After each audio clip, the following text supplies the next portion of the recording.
Hardtack and Coffee, A Soldier's Life in the Civil War is a classic memoir written by John D. Billings, first published in 1887. This engaging account provides a vivid and often humorous look into the daily lives of Union soldiers during the American Civil War. Billings, himself a veteran of the war, offers detailed descriptions of camp life, hardships, food, equipment, and the camaraderie shared among soldiers. This version has been adapted to suit the modern listener, ensuring its timeless stories and insights remain accessible and engaging today. If you enjoy this type of content, please like and subscribe. These are Billings' words. Let's begin. During the summer of 1881, I spent a few weeks at a popular hotel in the White Mountains. Among the 200 or more guests enjoying the hotel's peaceful atmosphere and warm hospitality, there were about 12 to 20 boys ranging in age from 10 to 15 years. After finishing their tea and as night fell, putting an end to their outdoor games and boisterous fun, the boys would gather around a gentleman from Chicago. This man, a former soldier who had served gallantly in the Army of the Cumberland, would recount chapters of his personal experiences in the Civil War. These stories were shared in a quiet corner of the hotel's spacious parlor or a secluded part of the piazza, and the boys listened with eager attention. Within 2 days, the boys discovered that I too had served in the war. They quickly persuaded me to share my experiences and proposed that I alternate evenings with the veteran from Chicago, entertaining them with stories of the war as I had witnessed it. I agreed to their request without hesitation. There could not have been a more engaged or captivating audience than this group of boys, who would gather around us on alternate nights. We shared with them, in a casual manner, many events and details that were often considered too ordinary for inclusion in general histories of the war. This small and seemingly insignificant experience led me to create these sketches and also explains the instructional tone in which they are written. These accounts are far from comprehensive. Many topics of interest have been left out, which will be evident to veterans, but it was deemed best not to expand this work beyond its current scope. I believe that the content here will resonate deeply with the shared experiences of soldiers. With this confidence, these sketches are now presented to veterans, their families, and the general public as a meaningful contribution to the broader and more illustrious tapestry of the great Civil War's history. That history has, to date, largely focused on battles, campaigns, and generals. This work is the first attempt to comprehensively record the details of everyday Army life, with both text and illustrations aiming to preserve these details with unparalleled accuracy and completeness. I owe a great deal of gratitude to many veterans for their thoughtful suggestions and feedback during the preparation of this work. My thanks also go to Houghton and Mifflin for permitting the use of Holmes' poem Sweet Little Man, and especially to Comrade Charles W. Reed for his truthful and dynamic illustrations.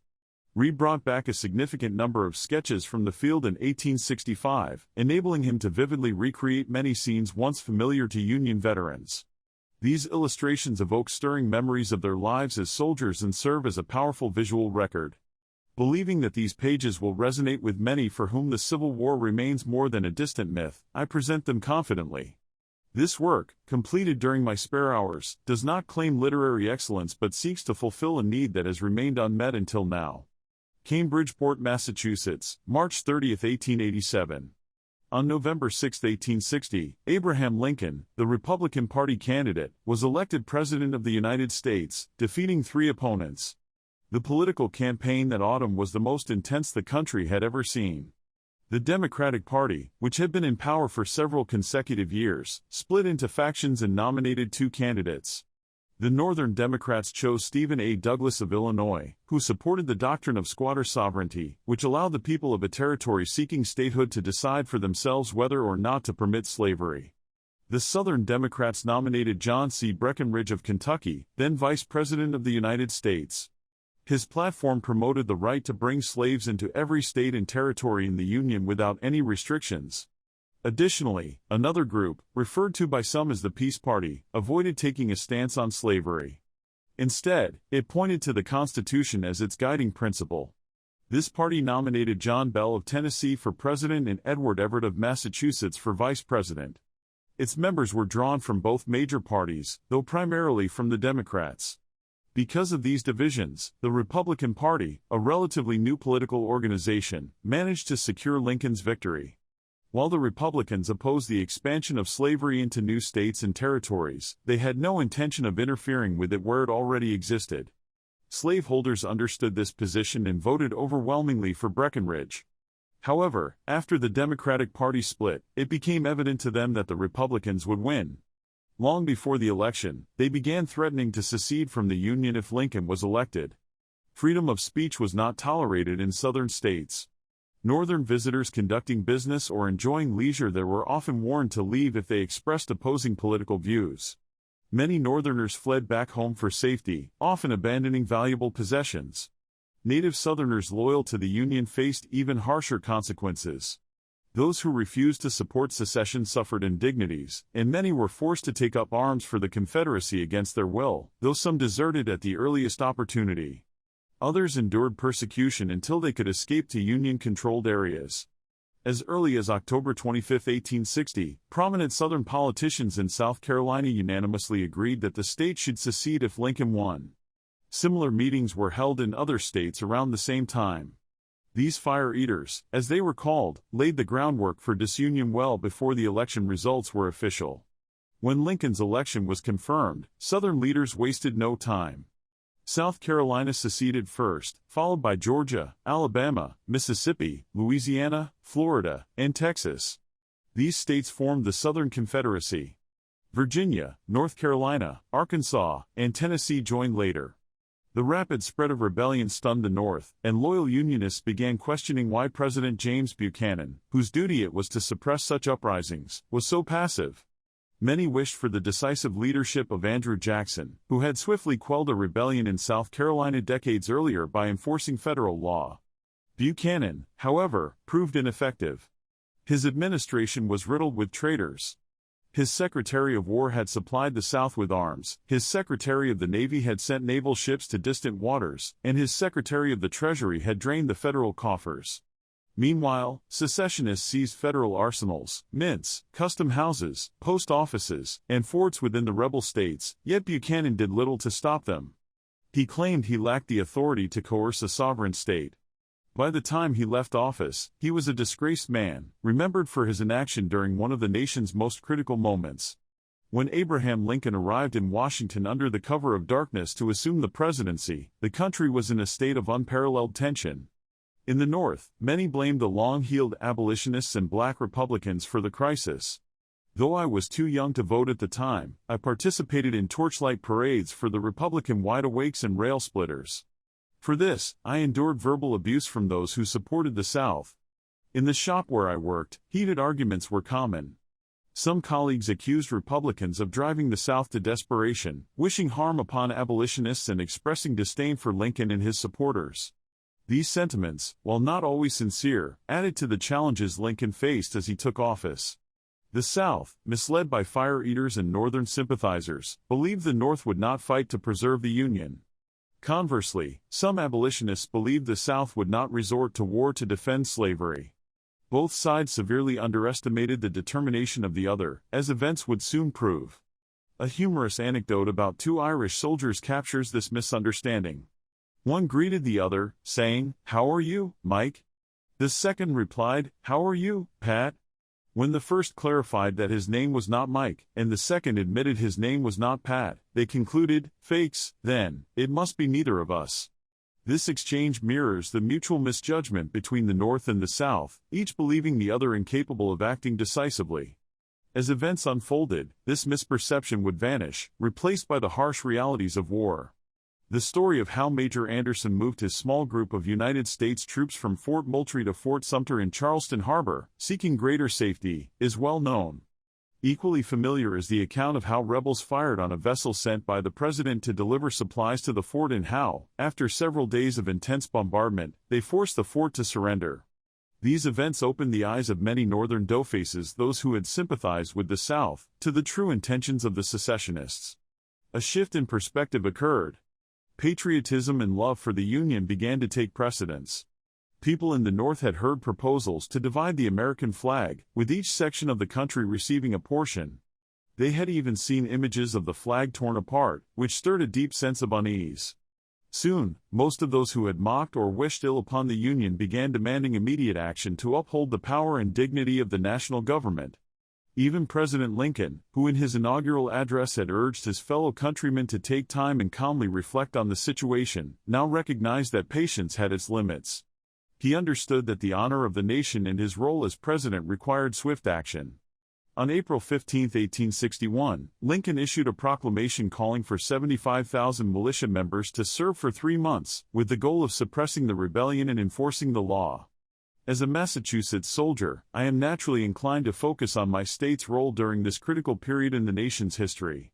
While I take pride in Massachusetts' early contributions to the war effort, I have no intention of diminishing the efforts of Pennsylvania, New York, Rhode Island, or the great western states, whose brave patriots crossed Mason-Dixon's line in response to President Lincoln's call. The minute men of 1861. Many have wondered how Massachusetts, located farther from the national capital than other states, managed to respond so quickly. The answer lies in events that began months before the crisis.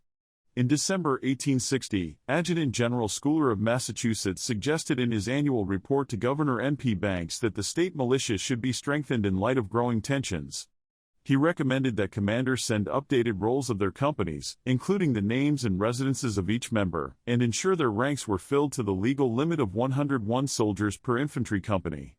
Soon after, John A. Andrew, later celebrated as the Great War Governor of Massachusetts, assumed office. A staunch Republican and abolitionist, he foresaw that the time for debates and threats had passed and that decisive action was needed. On January 16, 1861, Governor Andrew issued General Order No. 4, instructing militia officers to identify all members who were willing to respond immediately to a call from the President. Those unwilling to serve were discharged and replaced. This action prepared Massachusetts for the crisis ahead, reviving the concept of the minute men who had famously mobilized during the Revolutionary War. While Governor Andrew's order was wise, it caused significant anxiety among the militia ranks.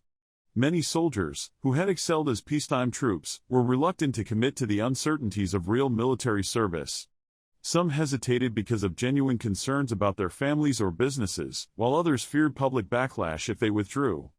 The public mood was intense, and reason often took a backseat to fervent patriotism. General Order No. 4 was the state's first major step in preparing for war. The next step came on April 3, 1861, when the Massachusetts legislature passed a bill allocating $25,000 to provide overcoats, blankets, knapsacks, and 200,000 cartridges for 2,000 troops. These supplies were quickly made ready. At that time, militia members owned their uniforms, and there was no standardization, so soldiers from different companies often wore distinctly different outfits. Uniformity of dress would not become a requirement for Massachusetts militia members for several more years. By April 15, war, that dreaded and much discussed possibility, had become a reality. Many people struggled to believe it, but daily events forced the harsh truth upon them. For most, there was nothing in their experience to compare it to. The Mexican-American War was a faint memory for some, but Massachusetts had sent only one regiment to that conflict, and it had seen no fighting. As a result, most people's only references were the stories and traditions of the Revolutionary War and the War of 1812, which seemed inadequate to prepare them for what lay ahead. General Order No. 4 had already caused some militia members to resign. However, on April 15, Governor Andrew issued Special Order No. 14, instructing the 3rd, 4th, 6th, and 8th Regiments to assemble on Boston Common immediately. This was the ultimate test of the militia's resolve, and many soldiers dropped out at the last moment. Those who refused to serve were often publicly shamed, especially if they had no compelling reason for their decision. A commissioned officer might find his name and face in an illustrated newspaper, labeled as having shown the white feather, a term for cowardice. Such public denunciations, though often unfair, were common. In truth, some of these men were loyal and responsible citizens who could not abruptly abandon their duties to family or work. April 15 marked a turning point for the country. The events of that day shattered the illusion that war could be avoided. The summons to arms tested not only the bravery of individual soldiers but also the resilience of communities. While many rose to the challenge, others hesitated, caught between their patriotic instincts and the practical realities of their lives. In the end, Massachusetts and the nation moved forward, united by the urgent need to preserve the Union. The coming years would reveal the true cost of that commitment. The 16th of April was a significant day in the history of Massachusetts, often referred to as the Old Bay State. The day was made even more memorable and uncomfortable by the steady rain and sleet that fell with persistent unpleasantness. I remember it clearly. Filled with the fire and enthusiasm of youth, I had asked my father for permission to join Company A of the Old 4th Regiment, which was based in my hometown. However, he dismissed my request as nonsense, and, being raised to respect his authority, I obeyed, even though I was of military age at 18. As a result, I did not join the service during that first call to arms. Company A, like many others, did not depart at full strength. Few companies did. Several of my coworkers were members, and those of us who stayed behind gathered at the windows that stormy morning to watch the company march by. The sight filled us with a mix of pride and foreboding, as the future of those soldiers seemed uncertain and perilous. Troops left their towns across the shore counties of Massachusetts, responding to the call. Most of the companies summoned reported for duty in Boston on that very same day, April 16. Among the first to arrive were 2 companies from Marblehead. One of these companies was led by Captain Knott V. Martin. The story of his call to duty has become something of a legend. Captain Martin was in the middle of slaughtering hogs when Adjutant E. W. Hinks, later Major General, rode up with orders for him to report to Boston Common the next morning. Without hesitation, Captain Martin pulled his knife from the throat of a hog, exclaimed loudly, and tossed the knife aside. He immediately informed his orderly sergeant and then returned to his task. By morning, he and his company were ready to march. Back home, however, the families of the departing soldiers struggled to come to terms with their loved ones leaving. They had no idea where the soldiers were headed or whether they would ever return. Emotional farewells unfolded at railway stations across the state, as men boarded trains for Boston. When the Marblehead companies arrived in the city, the reception was overwhelming. Crowds lined the streets, cheering loudly as each new detachment marched through. The early months of the war were particularly stirring for Boston, not only because most of the Massachusetts regiments passed through the city on their way to the front but also because troops from Maine and New Hampshire did the same. It became almost routine to see a regiment resting on Boston Common or marching to the sound of martial music toward a railway station. It has always seemed to me that the soldiers who enlisted for 3-month terms, often called the 3 months men, have never received the recognition they deserve for their contributions to the country. Their short service and the fact that many of them saw little or no combat have often placed them at a disadvantage in public memory. However, I believe their actions were deeply commendable. They left behind their lives and responsibilities without hesitation to defend the nation's capital, with no clear idea of what lay ahead. Their motivations were purely patriotic. In many ways, their decision to go during those uncertain early days was as praiseworthy as the decisions of those who enlisted later, when the realities of war were clearer, the need for troops was more urgent, and enlistment incentives were greater. There is little doubt that the swift deployment of these short-term soldiers not only saved the capital but also sent a powerful message to the rebels. Their presence demonstrated that the North could quickly mobilize a substantial and relatively well-equipped force, ready to back its convictions with action. Moreover, these soldiers gave the government the time it desperately needed to organize. Their prompt response allowed the nation to pause, assess the gravity of the situation, and develop a more defined plan for confronting the rebellion. These early days of April 1861, filled with rain, farewells, and determination, set the stage for the long struggle that lay ahead. Hardly had the 3 months men reached the field when it became clear that a mistake had been made by not calling out a larger number of troops for a longer period of service. It took time to realize the enormity of the rebellion the nation was facing. On May 3, President Lincoln issued a new call for United States volunteers to serve for 3 years unless discharged earlier. Immediately, thousands of loyal men responded, enlisting in such numbers that many regiments were initially turned away due to overcapacity. In 1861, raising regiments often followed a common process. Someone with experience in the regular army or prominence in the militia would begin circulating an enlistment paper to gather signatures. If successful, that individual had a strong chance of being commissioned as the captain of the new unit. Those who helped recruit soldiers, particularly popular individuals, often secured positions as lieutenants. When the 3 months men returned home, many companies re-enlisted as groups for 3-year terms, often under their original officers. Others, using connections at state capitals, secured commissions in the new regiments being organized. In smaller rural towns that could not provide enough men to form a company, individuals would travel to larger towns or cities to enlist. By 1862, men with at least 1 year of active service were given preference for commissions in new units. However, political influence sometimes interfered, and some appointments went to those without battlefield experience. Recruitment evolved into a mix of individual enlistments and group arrangements, with 20, 30, or even 50 men agreeing to join a regiment if a particular member of their group was commissioned as an officer. In many cases, compromises were made, but the competition for recruits often resulted in a mix of capable leaders and less qualified individuals, whose lack of readiness soon became apparent in active service. By 1862, the War Department had developed a more systematic approach to recruitment. When additional troops were needed, each state was assigned a specific quota, and state authorities quickly informed towns and cities of their required contributions. Recruitment offices multiplied in urban centers, catering to two main needs: filling vacancies in existing regiments and raising new ones. The latter option was particularly popular. Recruitment offices for existing regiments were often managed by officers who had served at the front, lending credibility to their efforts. Offices for new regiments, on the other hand, were sometimes led by experienced soldiers but could also be run by ambitious individuals hoping to earn commissions.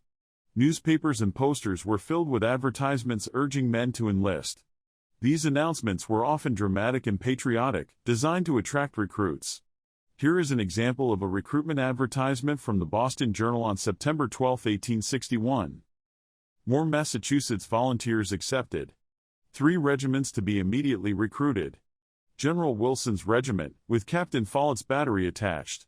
Colonel Jones's gallant 6th Regiment, which went through Baltimore. The N.E. Guards Regiment, commanded by Major J.T. Stevenson. A grand opportunity is offered for patriotic individuals to serve their country under some of the finest officers. Pay and rations begin immediately upon enlistment. Uniforms are also provided. Patriots should take pride in joining regiments from their own state to maintain the proud standing Massachusetts holds in the fight for the Union. Families of volunteers are eligible for financial support, including $12 per month for households of 3. General Recruiting Station. Number 14 Pitt Street, Boston. William W. Bullock, General Recruiting Officer, Massachusetts Volunteers. Another advertisement announced a public meeting in Roxbury on July 30, 1862. To arms! To arms! Great War Meeting in Roxbury. Citizens of Roxbury, rally to support your brothers in the field. Join us this evening at 8 o'clock in Elliott Square, Roxbury. Speakers include Paul Willard, Reverend J.O. Means, Judge Russell. Music provided by the Brigade Band. Come one, come all. God and your country call. Meetings like the one in Roxbury were held to rekindle enthusiasm for the war effort. Bands played patriotic music, including the red, white, and blue and Rally Round the Flag, while orators delivered impassioned speeches. Veterans of the War of 1812 or the Mexican-American War were often invited to share their stories, lending an air of authenticity and inspiration to the gatherings. Choirs sang until their voices grew hoarse, and enlistment rolls were circulated for signatures. These meetings also attracted a variety of colorful characters. There was often an elderly man who, despite his advanced age, loudly declared his willingness to fight if only he were younger. His wife or companion would usually tug at his coat to temper his enthusiasm. Patriotic women waved flags or handkerchiefs, lamenting that they could not enlist themselves. Occasionally, someone would pledge to enlist only if a specific number of others signed up first, a condition they knew was unlikely to be met. Such individuals often became targets of ridicule when their bluff was called. One particularly memorable incident involved a man who promised to join if a certain number of townspeople also enlisted. When the required number was reached, the man backed out, slinking away under the jeers and sneers of his neighbors. These recruitment efforts, from dramatic advertisements to lively public meetings, played a vital role in mobilizing the nation for war. While not every volunteer answered the call with the same level of courage or commitment, the collective response demonstrated the determination of the North to preserve the Union. The efforts of recruiters, orators, and volunteers alike laid the foundation for the army that would ultimately prevail. The patriotism at gatherings during those early war days often reached such a fever pitch, driven by waving banners, martial music, stirring songs, and passionate speeches, that an entire town's enlistment quota could be filled in less than an hour. It only took one brave individual to step forward, write his name on the roll, and be celebrated as the hero of the hour with cheers and pats on the back. This act of courage would inspire a second, then a third, and soon a wave of enthusiasm would sweep through the crowd. A stampede to sign the enlistment roll would follow, and the meeting would be consumed by a frenzy of patriotic excitement.